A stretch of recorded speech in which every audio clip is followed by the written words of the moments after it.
Интернет стал неотъемлемой частью нашей жизни, и он является одним из величайших изобретений современного человечества. Интернет– это источник разнообразной информации.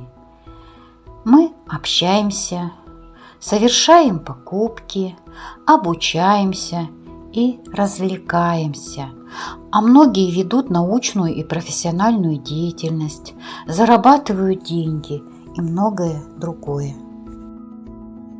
Интернет оказывает как положительное, так и негативное влияние на нашу жизнь.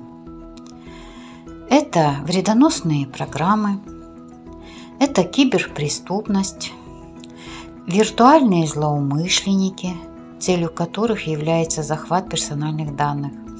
Это кража денежных средств, склонение к асоциальному или самоповреждающему поведению. Это игровая зависимость, а дети, как мы знаем, в этих ситуациях особенно уязвимы. Давайте рассмотрим правила безопасного поведения в интернет-пространстве.